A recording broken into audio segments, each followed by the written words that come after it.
ஒருங்கிணைந்த பள்ளிக்கல்வி திட்டத்தின் சமகர சிக்ஷா கீழ் பல்வேறு மாணவர் நலன் சார்ந்த திட்டங்களை கடந்த 7 ஆண்டுகளாக மாநில அரசு சிறப்புடன் செயல்படுத்தி வருகிறது.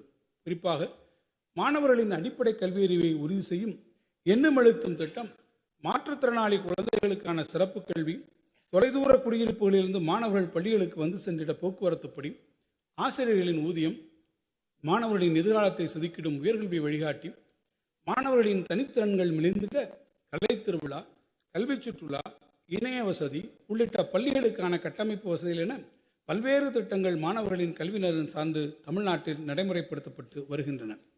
எனினும் இந்த ஆண்டு மும்மொழிக் கொள்கையை உள்ளடக்கிய ஒன்றிய அரசின் புதிய கல்விக் கொள்கையினை தமிழ்நாடு ஏற்றுக்கொள்ளாததால் ஏற்கனவே ஒப்புதல் வழங்கிய நிலையிலும் 2152 கோடி ரூபாயை ஒன்றிய அரசு தமிழ்நாட்டிற்கு விடுவிக்காமல் வஞ்சித்துள்ளது என்பதை இம்மாமன்ற உறுப்பினர்கள் நன்கு அறிவார்கள்.